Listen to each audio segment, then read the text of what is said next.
Welcome to the Low Tox Life podcast. I'm Alex Stewart, your host. And there are herbs for that. There are many other, activities that are pleasurable that we can use to boost levels of whatever we want to in our brains or bodies. There are so many herbs that can help us feel happier, more relaxed, more aroused, more social, more altered, and I'm thinking also of the reasons that we turn to alcohol, to feel a certain thing, relaxed, social, happy, whatever it is that it gives us. And there are herbs for that. Thank you for joining us for this week's show. My guest, Rachelle Robinett, is the author of a brand new book, Naturally. She is a brilliant clinical herbalist, passionate about broadening the conversation of herbs beyond just being medicinal, i.e., when I have a problem, I turn to this herb, but as an incorporation for our everyday well-being as well. Let's dive right in after this short message from one of our podcast partners helping you with your low tox swaps. If a healthy home is your priority right now, then AusClimate, our major podcast partner, without whom we could not put this show on every week, has got you covered with 10% off for Aussies. Code LowToxLife. Dehumidifying is a particular passion of mine because it helps us prevent moisture, excess humidity, and of course, therefore, mold in our indoor environments. Of course, if you ever have a leak or a flood, contact a mold technician or a building biologist. But for everyday living, you would be surprised the impact that good dehumidification can make in your indoor environment. I've done a ton of reels on this to help you know how long, what size of unit, how many units, different floor plans. Everything's there on my Instagram at LowToxLife, and you'll see all the white background tiles are part of a humidity literacy series. I hope it helps you. Head to ausclimate.com.au. They have heating and cooling solutions, amazing dehumidifiers, and their Winix air purifier range. Rachelle, how are you? I'm great. I'm so happy to be here. Thank you. I am thrilled to have you here. I think your book is extraordinarily huge, the amount that you have managed to put in there. I love herbs and herbal medicine. I've often turned to it myself since even just knowing they existed. Like, I was one of those city kids who grew up very convenient, conventional lifestyle, shop in the supermarket, going to the doctor for the meds every time you were sick. And I was curious, how did you grow up? Like, were you like a bona fide hippie family, or did herbs come into your picture later? That's a great question. Yeah, I would say that I was not raised a hippie, though there were some roots there for sure, and they've stayed with me. Maybe that's obvious, but I was raised on a farm in the Pacific Northwest, in Washington State. And we had, an enormous garden. We had a lot of land. It was very remote. And yet my father worked as an anesthesiologist and would take us to work with him sometimes. So we were exposed to Western medicine and surgery and, the body as a tool and drugs and all of these sort of concepts, while also being very rooted in a natural environment, very healthy food. It was very important for him that our family have exposure to the outdoors. We were outside all the time. And then my mom is still working as a functional health practitioner. So she exposed us to nutrition, from a different perspective, the vitamins and the minerals and the supplements and the, more quote unquote alternative and natural health practices. So from a very young age, I grew up exposed to these ideas of health and would ask, my dad about open heart surgery because that was fascinating. And then would ask my mom about, we were always like, well, what's in carrots? Why are they orange? Why are they good for our eyes? And kind of understanding all of these things. So I was, What I an was, ex- oh, go ahead. Yeah. No, that's just such an amazing way to grow up, because the online landscape has kind of pitched this whole health conversation as if we had to choose. And you set up your camp, and you're either all Mhm. woo-woo or you're all conventional. And I even just saw a meme yesterday, like it's all called woo-woo until you've tried everything, and then you have to turn to the woo-woo. But then the converse could be true, right? It's all like bad pharma until you end up in the ER and your life gets saved. And I think your upbringing is amazing because you got to see the incredible power of both ways and both instances of Yeah. turning to different tools in the massive toolkit that we have, which we're so It's lucky to have now. Yeah, we are very lucky, and it's so true. And I think, that may be one of the reasons why there's so much science in my book and science in my Mm, teachings, and why I used science to self-study until I studied professionally as an herbalist, which was much, much, much later. I was already practicing as an herbalist before I went back and got more formal education. And, I think I know it's a misconception that herbalism is not scientific, or that it is woo, that it's maybe outdated, and that, like you said, you have to choose. But that is definitely not the case. And in many parts of the world, herbalism is used alongside surgery, is used alongside chemotherapy, and that is the future, as I do state in Naturally. That's the future that I hope to see, because we need both. We mm. definitely need both. Amen, sister. I could not agree more. As someone who's been helped by both at different times in my life. So I Mm. really love that this is where we've started and that you've touched on this ridiculous idea that herbs aren't grounded in science Mm. because, oh my gosh, like herbs have come to my rescue so many times. So let's start unpacking this thing. In terms of the many things that we currently, most people think, I got to go to the doctor because X. Mhm. Could we explore a few of those really common things and think, I got to go to the doctor and maybe also see what my herbalist says because Mhm. X, and actually broaden this picture for people who maybe don't know so much about herbs and the different types.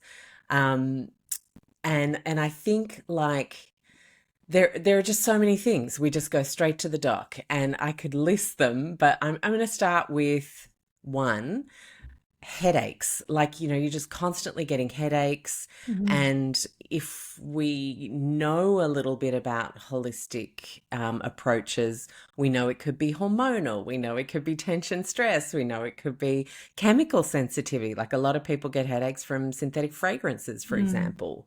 Yeah. Um, when it comes to the world of herbs, how do you approach headaches? Yeah.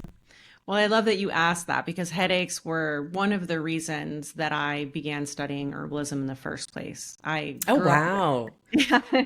I grew up with a lot of anxiety, and my anxiety, one of its manifestation was chronic headaches. And I had chronic headaches from the time I was very, very young. And it caused me to become very interested in pain and in natural remedies for these, symptoms, and also ultimately, which, to answer your question first, in causes. And headaches are Mm, an excellent example, as you mentioned, of us needing to identify, or do our best to identify, the cause of the headache, or the cause of the pain, or the cause of the symptom. Because we can go to the doctor and we will most likely get something for pain, right? And mm, there are herbs for pain that we can use instead. However, if our headaches are coming from a hormonal imbalance, we need to treat the hormonal imbalance, or we're going to be taking medicine for pain or herbs for pain, forever, until our hormones are normalized, if that ever happens. So treating the cause, doing our best to step away from the symptom for a minute, and it's usually not stepping away, it's stepping, inside deeper. It's like it's reflecting on, what did I eat? What did I do? mm. What environment am I in right now? How do I feel? How did I sleep? All of these things. Do I know the cause? And if I know the cause, can I address the cause? And if I can address the cause naturally, then there are definitely herbs for that. So, to simplify a little bit, in the case of a headache, what we could do is use herbs to treat the pain. And then let's say I know, for example, because I do know my headaches came from stress, you know, Mm. then we could try some lifestyle adjustments to lower the stress. And we can also use herbs to help calm the nervous system, improve our resilience to stress.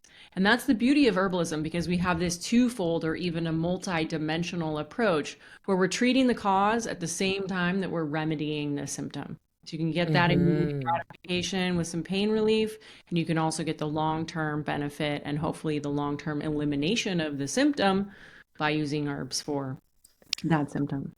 And so, Rochelle, does that mean I love what you've sort of started to explain there, and I think it's so big, we kind of need to hear it again Hmm. because the it could actually mean that herbs are so integral to our health historically, like before we had supermarkets, let's Hmm. say, and jumped right ahead, that we could actually, in some instances, be experiencing deficiencies due to a lack of herbs, Oh, almost, right? almost. I'm Yes, like, oh, that's interesting.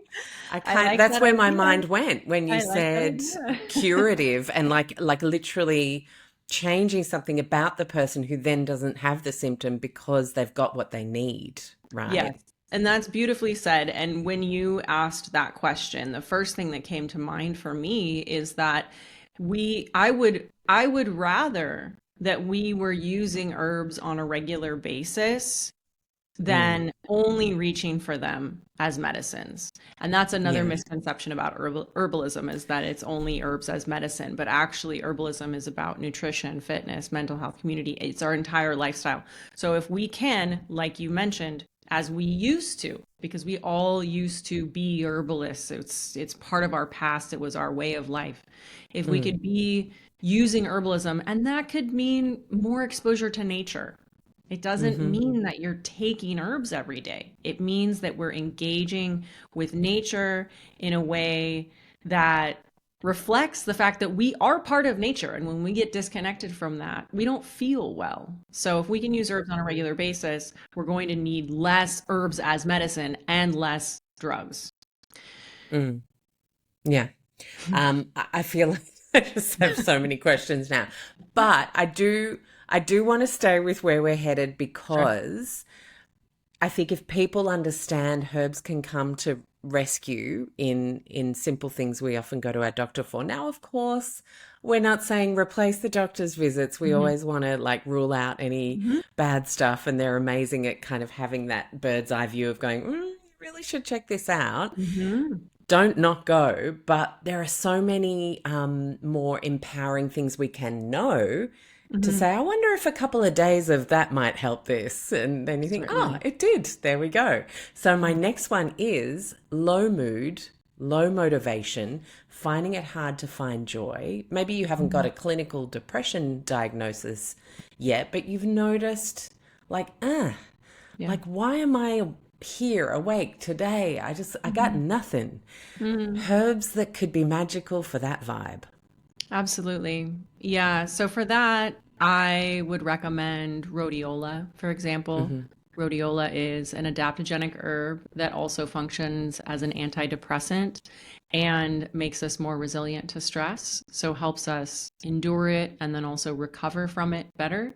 It Hmm. specifically supports important neurotransmitter levels in the brain, things like serotonin and dopamine, which we know are associated with mood, positive mood. So this one is really beautiful for supporting energy levels, stress resilience, and any kind of depression, light or heavy. It's also great for anybody who does a lot of physical activity. Could be your work environment, or if you're an athlete or you train a lot, rhodiola is very, very good for that. St. John's wort is the classic antidepressant herb. It is beautiful. I mean, physically it's beautiful. It's this waxy yellow flower that you can crush in your fingers and produce this bright red sort of blood from the plant, and that's where we get the medicine. St. John's wort is a nervine herb, so that means it's an herb that's beneficial for the nervous system. And that's something that is commonly used for seasonal affective disorder, depression, low mood. St. John's wort, one of the simplest formulas in herbalism is St. John's wort and lemon balm. And that is the sort of Oh, antidepressant, seasonal affective disorder. You need a mood lift. You just do equal parts St. John's wort, lemon balm. They can be tinctures, it can be a capsule, it can be a tea, it would be a beautiful tea. mm. So those are some Lemon really, balm.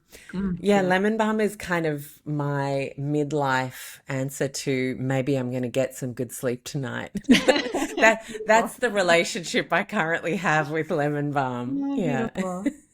Yes, and I mean lemon balm is one of the most popular herbs in my community at least. I feel like anytime I talk about it, there's a chorus of we love that herb, we love it. I think Hmm. it's accessible, it tastes so beautiful. It's really easy to work with. It's beneficial for a variety of different things and it's gentle but effective. And a lot of herbs are gentle but effective. And I think that notion is also a little bit foreign in modern medicine, that Mm. we can have a gentle touch and it can still be functional, it can still work. And actually, I'll just mention this, that's one of the main tenets in herbalism. It's one of our sort of mantras or creeds, if you will, and that is to use the gentlest effective medicine first. So we don't go to the heavy hand first if a dietary change is going to resolve your headaches or your low mood or your brain fog, then we'll make that change. And if you feel better, we don't need more medicine. So it's always about the gentlest effective medicine first. Yeah, and it's a paradigm shift, isn't it, from our fight, kill, cure, Yeah. attack culture in the many Mhm. ways that shows up ideologically. And I think like something gentle that lets you know you're safe, that lets you Mm. feel like you can, you know, sort things out, bolster yourself. Hearing you talk about rhodiola then and the examples you gave of the athletes and the people who are feeling low, Mhm. like the image I got was that it's a herb that fills up the cup with whatever you need Uh, it filled up for, yeah. and I think that is such a gentle like idea.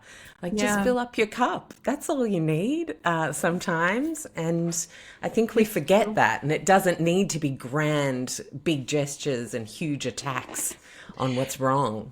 And often those are counterproductive in the long term. There's this Mm. beautiful metaphor that I encountered at some point in studying herbalism of imagine a spider web.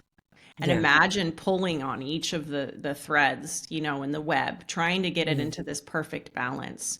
And herbalism works in that way. Its intention and all of our intentions with it and the way the plants work in the body is to restore balance in our body and allow our body to do what it knows how to do best.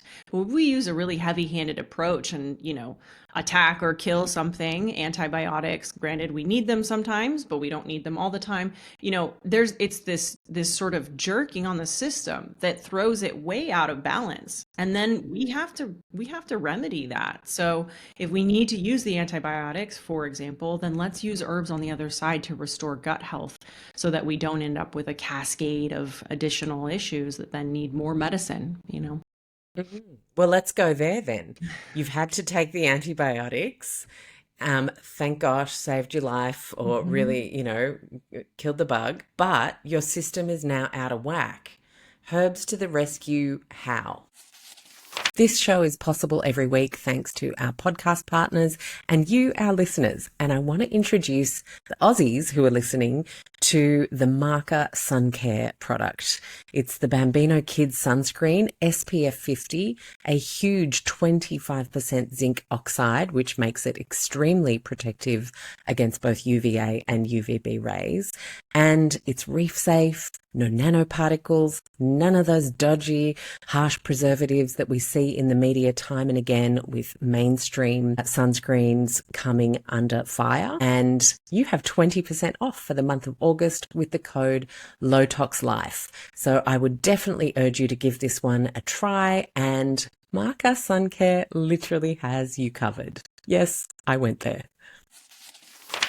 Absolutely. So first, not herbs, but would be any herbalist protocol, probiotics. Mm. And also always, and this applies to everyone everywhere, basically, more fiber.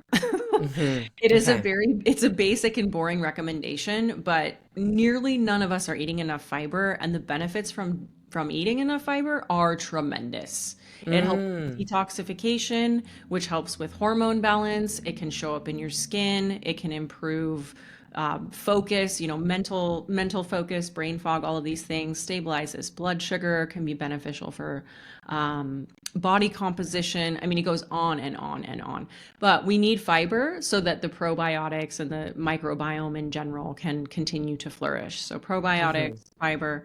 Then we can use herbs like calendula or chamomile or plantain, things to help recover the health of the mucous membranes in the digestive tract. Hmm. Flax and chia seed are also a combination of both that fiber and that kind of slippery, slimy, beneficial, um, ingredient for the mucous membranes.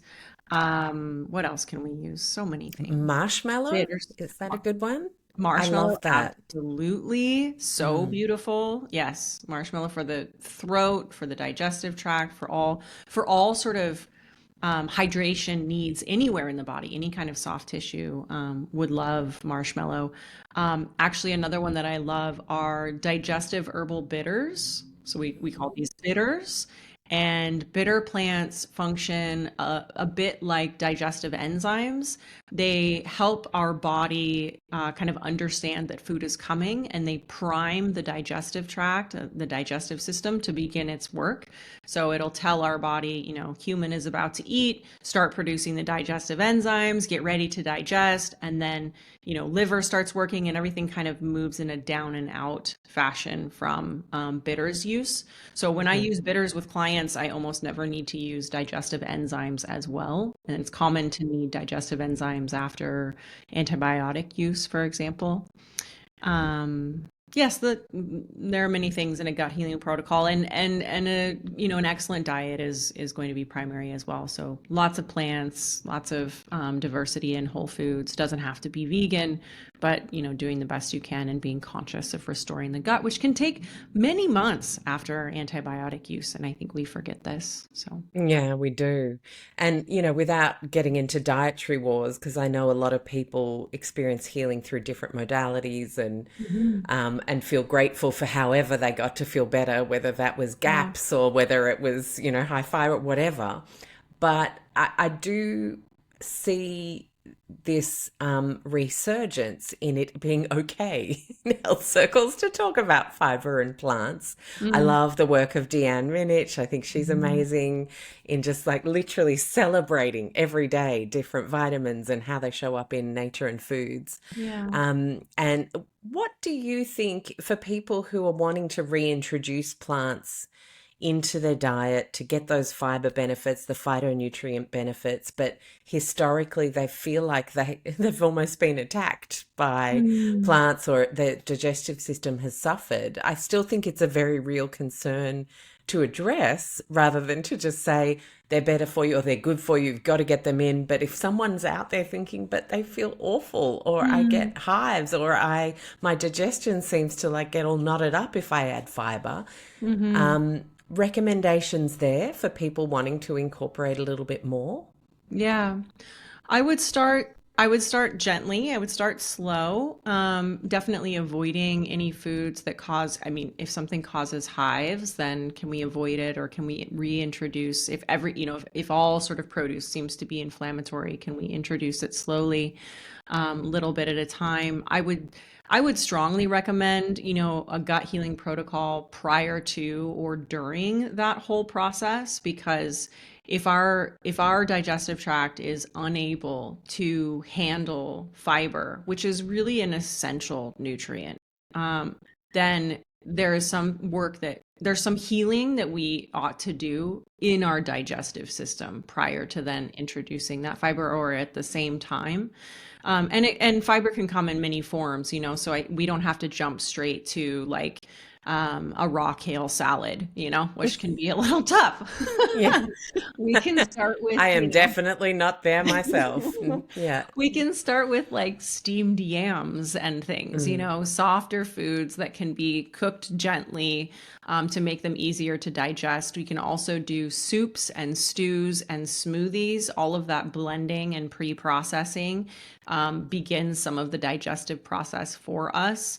It's really important. Again, it sounds a little basic, but it's really important to chew a lot. Even if we are drinking a smoothie, the digestive process begins in our mouth. And Yes. maybe we do need digestive enzymes, or maybe we need digestive enzymes and bitters, at the same time to get our body back into the mode of digesting these things. But what I will say is, for those inclined to resume eating, produce that they may not have eaten in the past, the healthiest microbiomes that we have ever discovered come from people who were, foraging, hunting, gathering, that kind of thing, and eating something like 100 grams, maybe even more than 100 grams of fiber a day. So Hmm. our body, and that is not something any modern person is doing. We're aiming for 30 grams a day if possible. So our Mm. bodies have the ability to digest a tremendous amount of fiber. And there are great benefits from that, but we need to go slow, and we'll adjust. I know I've recommended people to begin with, psyllium husk or something like that. And they may need to start with half of a teaspoon before they can work up to 2 tablespoons a day or something like that. And that can happen over the course of many months or 6 months or a year even. But any progress we can make is going to be beneficial there.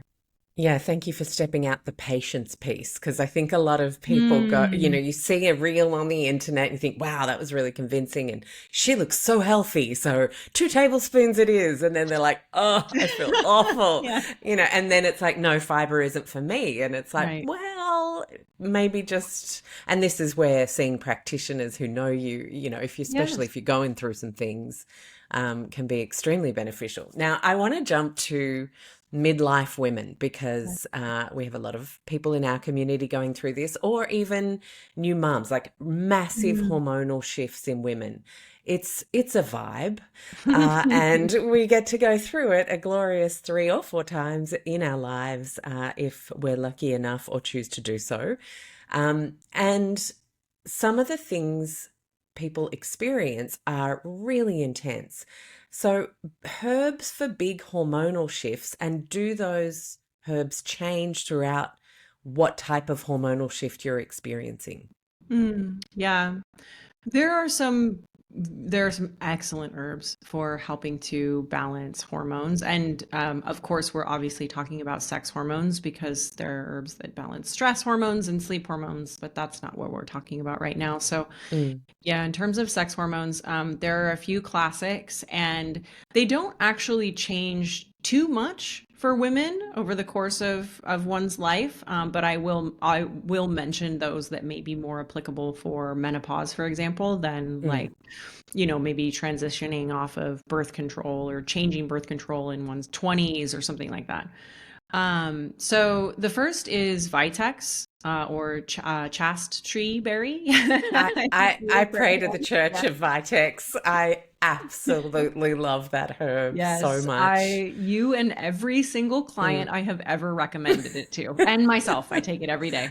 yeah, It's an incredible herb. it I is. mean, and this is one that no matter your age, can be so beneficial. So Mm, beneficial.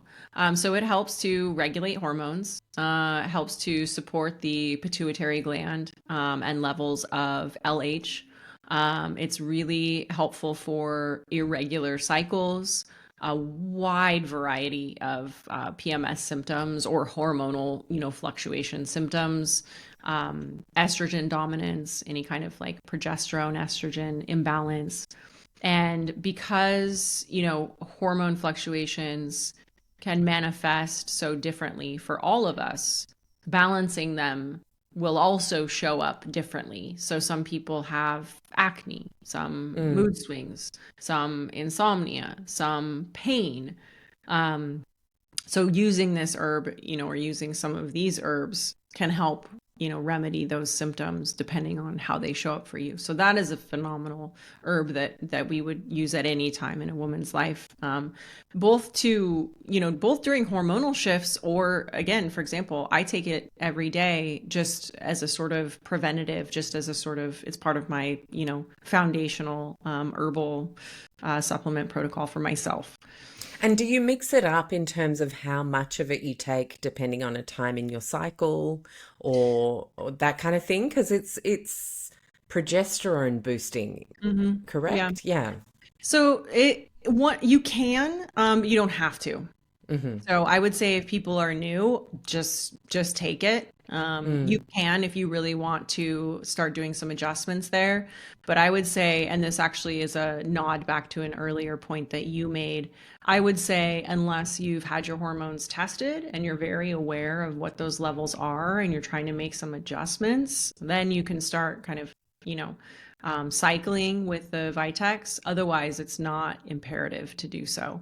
And to finish that thought, what you had said earlier about, when we need to go to a medical practitioner or not, I'm a big fan of having our blood work done, having our hormones tested, especially if we're women and anything is changing, and understanding what the levels of everything in our body are. And then we can use herbs to help change those levels. Sometimes we might need something stronger, maybe a hormone replacement therapy or something like that.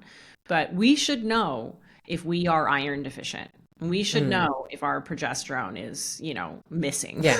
Let's not go stabbing around in the dark with iHerb as our only tool. Yeah, totally. It's so important. I mean, there was a period in my life when I was iron deficient, and it was incredible how great I felt after that. And it could, if I hadn't tested for that, or supplemented for that, I would have been guessing. And we don't need to do that if we have access to blood work, which can be done once a year, that kind of thing.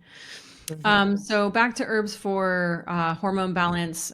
Black cohosh is another classic, and this is especially helpful for perimenopause, menopause, that sort of time in life. It modulates estrogen levels. It seems to work on serotonin receptors. Can be helpful for mood swings, night sweats, any kind of irritability, insomnia. And again, this is helpful for perimenopause and menopause sort of time in life, but can definitely be used at younger ages as well. And it's a really nice herb to pair with Vitex. Those two go really well together. Another one that I should have mentioned first, because I always recommend it first for hormone balance, is milk thistle. And that is because milk thistle helps improve liver function. It can also help regenerate any damage to the liver. And it is often overlooked that the liver is essential in our hormone balance. It is what is helping to, process hormones in our body. So if our liver is not functioning well, or our motility is not good, we're not digesting well, we're not eliminating well, we're reabsorbing anything our liver cleared out of our blood, and back to square one. So I recommend milk thistle is one of my top 5 for basically. Oh, I love the stuff. Yeah, I take it every day. I'm glad I seem to be on the right track. I like it. But I suffered from horrific effects of very bad quality housing in Sydney, even like expensive, it's kind of like New York. You're on an east coast, there's humidity in the summer, people don't look after buildings, they know there's going to be a queue out the street if they vacate and someone else takes up the lease if you're not happy. So you end up with really bad quality homes. And milk thistle has been absolutely essential to my recovery as in the herbal world. I've used pharmaceuticals and herbs and supplements, but milk thistle, I know when it's not on board. That's really key for me. So I love that it's and it just makes so much sense for hormones, of course, as well, given our little liver factory thing. Absolutely. Our liver factory. I love that. Yeah, I mean, and it's great if you drink alcohol, it's essential. If you don't, it's still essential. I love that herb for, like I said, it's one of my top five for just modern life. We're exposed to so much, so That's great it. one. Yeah, modern Um, life's little helper. That's what we could give it a new little for tagline. renaming it, yeah. So, in hormonal shifts, a lot of women and men as well, if you think of andropause, go through Mhm. low sex drive. And something I saw you wrote about was the word aphrodisiac conjures like, oh, that's actually about sex and virility and excitement. But if you actually broaden the term aphrodisiac, it actually covers more aspects of Mm. literally, it seems, loving life. And I really Mhm. liked that expansion of the definition. Yeah. Yeah, aphrodisiacs. Yes, of course. I mean, it's about pleasure, right? Mm, And that pleasure can be with a sexual partner, that can be with oneself. It can be, as you say, just loving life. And, there's I like the phrase, state change and how mm, often we seek to change our states, and we always have as a species.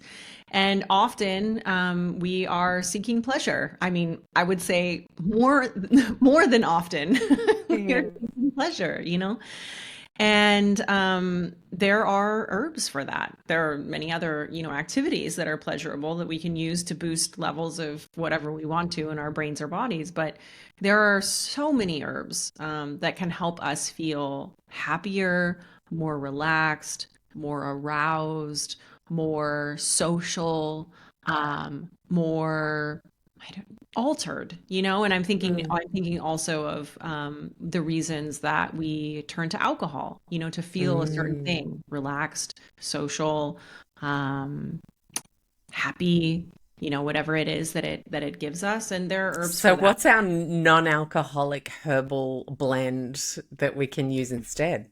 For me, it's kava. It's not even a blend. Mm, It's just one herb. That is my go-to. And I mean, it's not even mine. It's, traditionally for thousands of years, it's been used as essentially as an alternative to alcohol, not because these cultures were drinking alcohol, but because it was a beverage that was that is still drunk together, in community, in celebration, in ceremony, I mean, as alcohol is, mm. and kava is it's perhaps my favorite herb personally. It's I something know, I that was picking up on that. Seems like it's right up there with your desert island choice. absolutely, yes, I Mm. always travel with it. I often use it before public speaking or these sorts of things. And that's the beauty of it. We can use it to, relax our physical body, feel more at ease, feel more social, but not lose any of our cognitive function, still be clear-headed, which is really nice. Kava can also be used for pain. It's also used for sleep. It's a very multifaceted herb, but for me, that's my alternative to alcohol. I also really like valerian. Valerian is a little bit more of a sedative herb. It's a nervine. It's very relaxing for the central nervous system. And it oftentimes, as a strong tea or something like that, people will feel a little bit like they have a buzz from it, that sort of relaxed, but buzzy feeling that maybe alcohol gives. So that's an easy one as well. There are Right. so many And herbs. so what I'm picking up on there is maybe if you took valerian as a more potent kind of extract or as a capsule, then it would be sleep promoting. But if you took it Mhm. as a tea for just a tiny little bit of its effect, Mhm. it's like after the one drink instead of after the four. Exactly. Exactly. I mean, alcohol is a depressant too, and it can put you to Yeah, sleep. yeah. So, Mm. yeah, so you can use, valerian to whatever, or any of these herbs to whatever degree of, and I mean, it matters how large you are as a human, it's I like was going to ask different, about that. yeah, Yeah. different doses for different tolerance levels, sensitivities, depends on your liver function. It depends on a lot of things. So, Start small, always start low, go slow, and see how these things make you feel. But yeah, there are a lot of beautiful herbs for for pleasure. I think more specifically for sort of arousal and libido and sexual pleasure. We look to ginsengs. That's, I think, maybe the best known aphrodisiac in terms of like general awareness. It's a little bit energizing. It increases circulation throughout the body. We also have cacao. That's another great one, right? Cacao, chocolate. There's a lot of sort of connotation and associations that go along with that. And that I know you read about, and naturally that's a big part of aphrodisiacs is what is our perception of them. Like, do we Yeah. think that chocolate is sexy, or like, do we not like chocolate? Because Yeah, if we yeah. don't like chocolate, cacao is probably not the aphrodisiac for us, you know? Yeah, it's not going to do it for you. Totally. I founded Low Tox Life in 2009, and as the community grew, I started to identify areas that people needed structured learning. And that is when the first e-course, Go Low Tox, was born in 2014. Since then, I've worked with scientists and health professionals to bring you low-cost courses to help you shortcut your goals with whatever you're challenged by right now.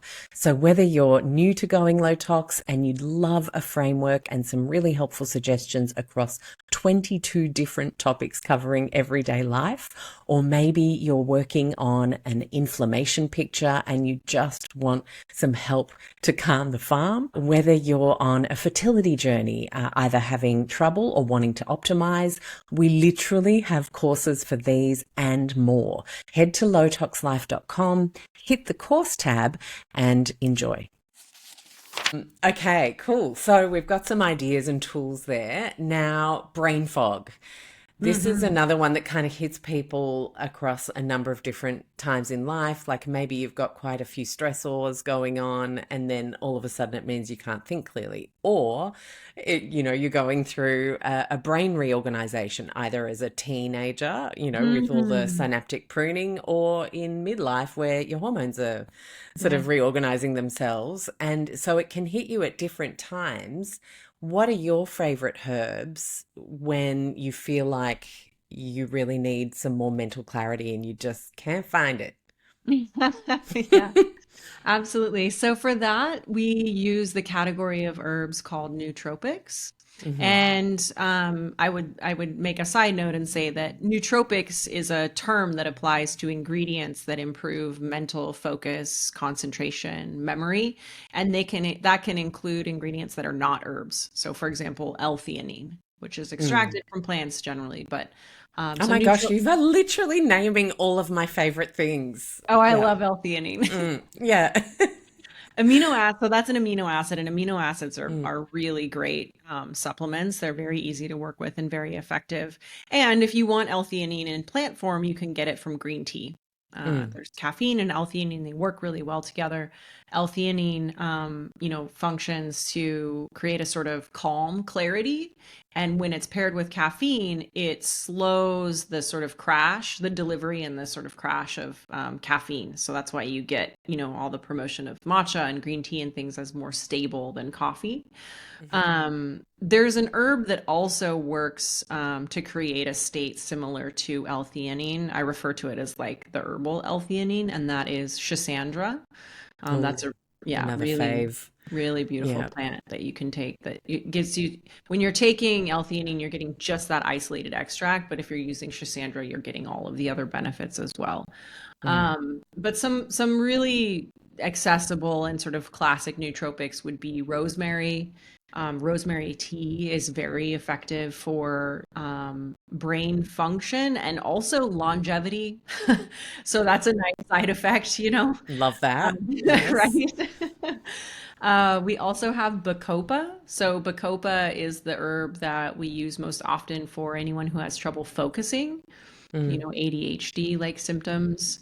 Ginkgo is another nice one, increasing cerebral circulation. Again, functional mushrooms, so all medicinal mushrooms are really excellent for brain health. They're also excellent for the immune system and gut health. And the last one that I would mention is, it might actually be escaping me at the moment. Where did it go? Oh, gosh. I'm trying to think if As there's one I'm I talking haven't about brain heard that health. I know.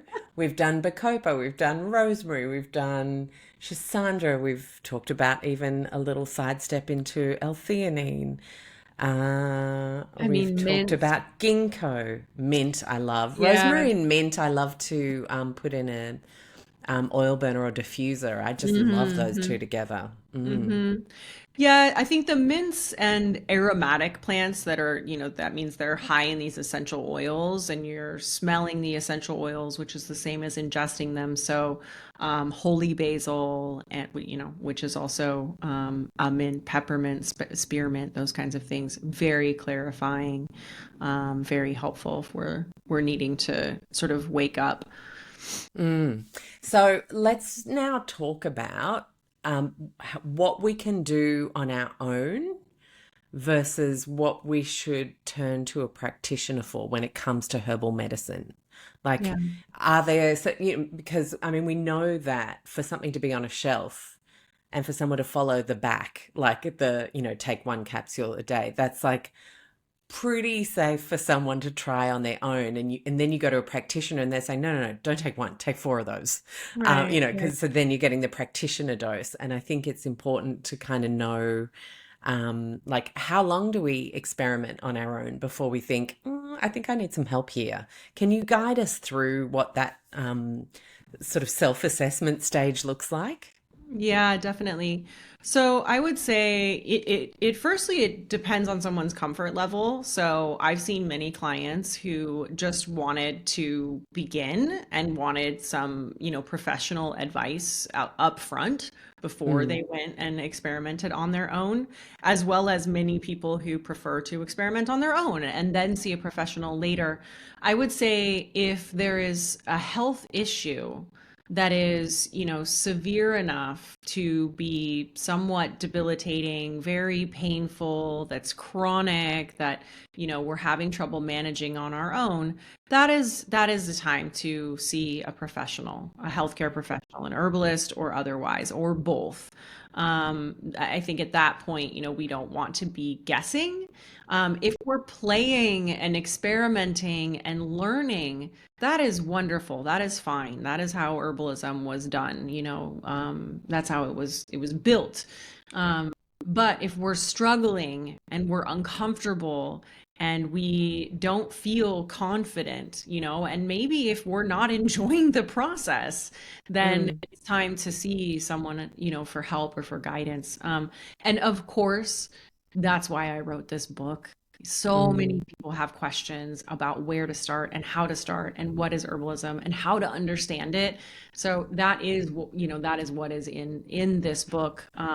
It's really meant to give everybody that place to start without having to go find an herbalist to see, in person or online or however they do.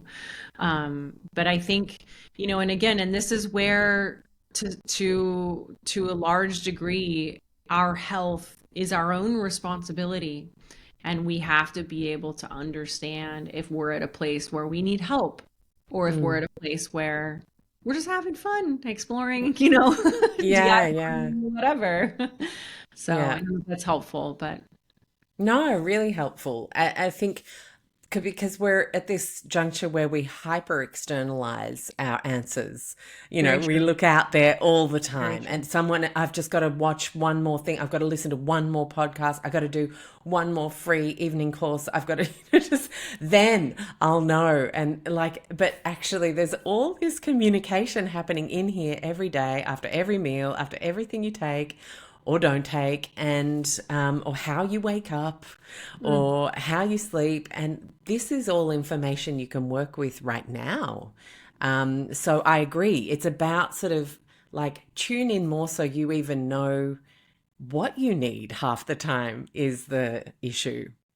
Exactly. And let's stay on the point. because Mm, it's so important. There's a big section in Naturally about listening, because I think it is something that we are losing, that many of us have lost.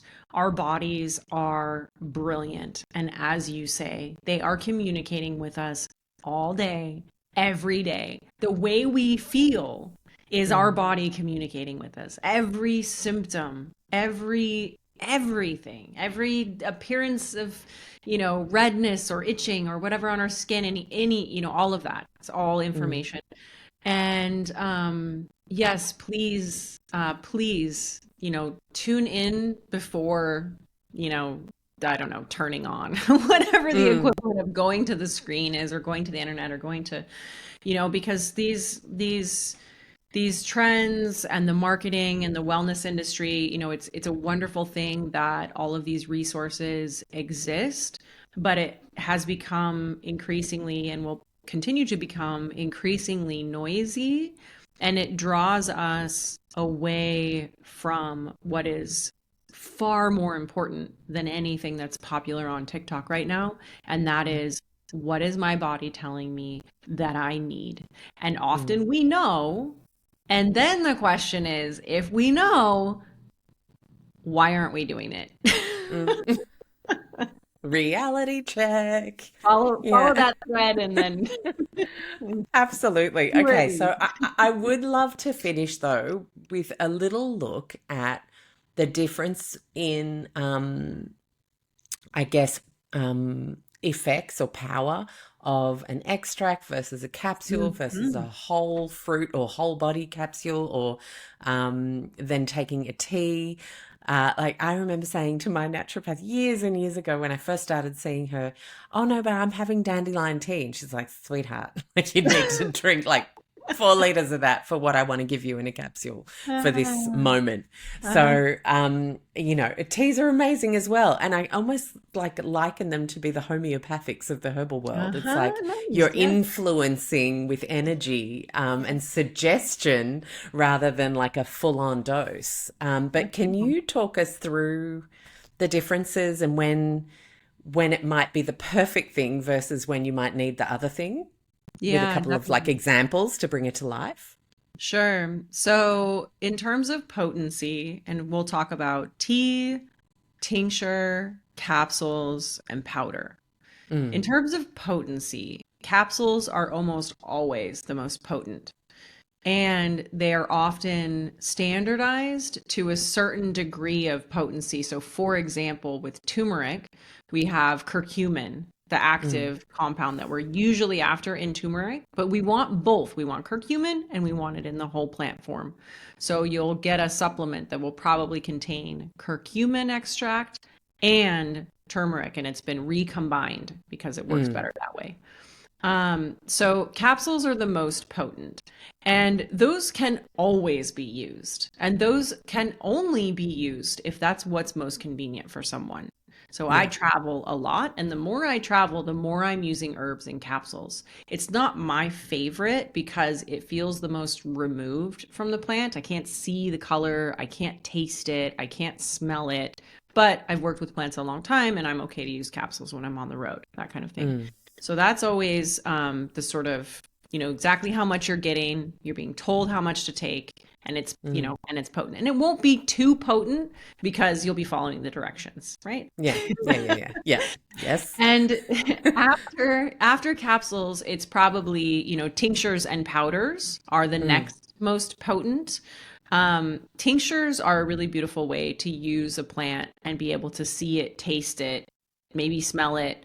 They're versatile. You can do them directly in your mouth sometimes if they're not too strong with an alcohol base. You can also drop them into hot water to make tea. You can drop them into sparkling water to make a mocktail. They're easy to use if you're on the go. I mm, use pictures on airplanes or subways or wherever I am. You can just, take some. I'll use a tincture at a restaurant, to spike my water. And those are really, again, they're shelf stable, they're potent, they're portable. And that's a really nice, like, way, again, to take herbs. Now, those generally have to be used a few times a day. That's a typical recommendation. And so, for example, let's go back to St. John's wort because it's one of the most beautiful tinctures that exists from a color perspective. You would use St. John's wort maybe 4 times a day in a tincture format, as opposed to a capsule. You might be taking 1 or 2 a day, something like that. Powders, depends on how concentrated they are, but they tend to be somewhere around a tincture in terms of potency. They're a little harder for most people to work with because the idea is generally, oh, I have a powder, it's going to dissolve in my water or my coffee or whatever it is. Most herbal powders are not instant.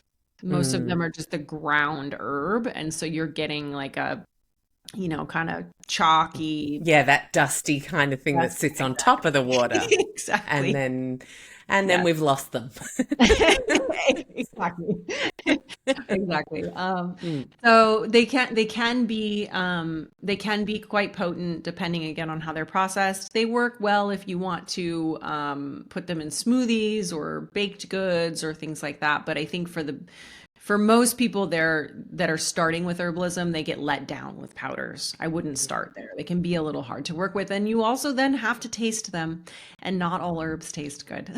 Yeah, not everyone's up for that intensity. And for teas, so teas, can be very gentle. If you're doing a 5 to 7 minute steep, then it is much more of a sort of suggestive, energetic, homeopathic, as you say, tea. But if you're making a tea that is steeping overnight, for example, or 4 to 6 hours, at minimum, then you're getting a stronger tea. And we'll call that like a medicinal strength tea or sort of therapeutic tea. Cool. Yeah. Minerals. So, Go ahead. so if you're wanting to take something like rhodiola, for example, in like a tea form, you could brew it the night before, and then you could have it as your sipper throughout the day for whatever you need to fill your cup up for, metaphorically and actually. Exactly. And for teas, it's just a good reminder to make sure that you're using herbs that taste good, because that matters for most people. If you can tolerate, like a blue vervain or mugwort or something, then congratulations, you've graduated. But, if it's lemon balm and chamomile and rose and lavender and all these beautiful plants that taste so good, mint, the list is so long. Those can be brewed as teas, and again, yes, we tend to use a lot of dried herb for the water and let it steep overnight, and then you have a medicinal strength tea. So like when I was working in fashion before herbalism, I was making nettle tea every night at the office, storing it in the fridge, and then drinking that as my sort of multivitamin, my herbal multivitamin throughout the day. So any tea is better than no tea, but if you really like tea and you really want to, that to be your herbal format, then stronger, longer steeps is going to give you a more therapeutic result. And that could also be good for someone who's got a sensitive constitution and finds they react to the stronger extracts and capsule forms of things potentially, Exactly. right? Yeah, exactly. And tea is also what we recommend. Tea with pregnancy safe herbs is also what we recommend if someone is pregnant. We don't recommend anything stronger generally than a tea. That's as much potency as you need. So Yeah. And I kind of don't want to let you go on the nettle thing because it was just like a little cheeky mention in there, but I know it to be really good for hives, allergies. My son, for example, is allergic, unfortunately, to bacopa. He just he gets little blotchy kind of, and I know that nettle's really good, so I just pumped him full of nettle extract because I had some, and it was gone like within half an hour. It was just totally gone. So, but why were you taking it you mentioned it as a multivitamin from the plant world? Can Oh, you yes. expand? Yes. I mean, nettle and kava are tied for first in terms of Okay. my favorite herbs. I grew up with nettle like in the wild in the Pacific Northwest, and it's a green, of course. So, I mean, I'm not sure how familiar everyone is, but you can eat nettle as a green, and it's so green that it's almost black. It is rich in, minerals vitamins, and everything that we sort of seek in greens that we might eat. So when we make a strong nettle tea, like I was doing overnight, we're drinking that. Chlorophyll, of course, but it's really about the vitamins and the minerals. And then, as you say, it is also an antihistamine, which is a very sweet detail because when it's live in the wild, it causes stings or rash. Of course, this is Yeah. nettle. So the concept, this concept of it being both the poison and the cure, that concept is one that's called the pharmacon. This is a pharmacon, and I named my company essentially after this herb because I Oh, think wow. it's so fascinating that it's the poison and it's also the cure. It's anti-inflammatory, yes, antihistamine, it's also often recommended for women, just as a nourishing plant. We're getting so much nutrition from it. It's essentially like drinking our greens, So, It's my favorite calm the farm kind of like the beautiful. farm needs calming. Let's take some nettle. I just, Yeah. ah, Yes. yeah. And it's so mild. I mean, I would drink quarts of it, constantly. It's really nice flavor, very earthy. Yeah, it's a special plant, but nutritive and anti-inflammatory and yeah. Yeah. Yeah, I feel like my next step in herbalism is to become the crazy lady like Rochelle who's spiking the water at the restaurant. That I Hey, feel like I'm ready to take that step. I feel I hope inspired. everyone feels ready to become the crazy lady who's spiking the water at the restaurant. Let's do it. Rochelle, can I ask you a bit of a left field question? And it's one I often ask people who appear to be like the most together and holistically inclined and teaching everybody. Like, surely you have a day or a moment or a particular junk food that if it's at a party, at a family occasion, it reminds you of childhood, you think, screw it. Like, life is also for just going with the flow sometimes. My low tox mantra is we do what we do most of the time so we Hmm. can go with the flow some of the time. Are there moments where you just don't stress about it being bad by definition and just go with the flow? Absolutely. Hmm. Positively. I think that is so important. And I think it's it's what we strive for, right? Mm, To have the default life be a certain way that makes us feel so good that we want it to be our default way, which is the mm, place that I'm at. Like I don't dread, what I eat every day. I love it because it allows me to feel and yeah. live the way that I do. But when I want a chocolate chip cookie, I have a Mm, chocolate chip cookie and it's not mm. gluten-free or whatever, That's one of my favorites. Yeah. So yeah, but I absolutely employ flexibility and I do not stress about it at all because my lifestyle is such that it is, which I think, yes, is that it's that dynamic balance that we do all hope to achieve, I think.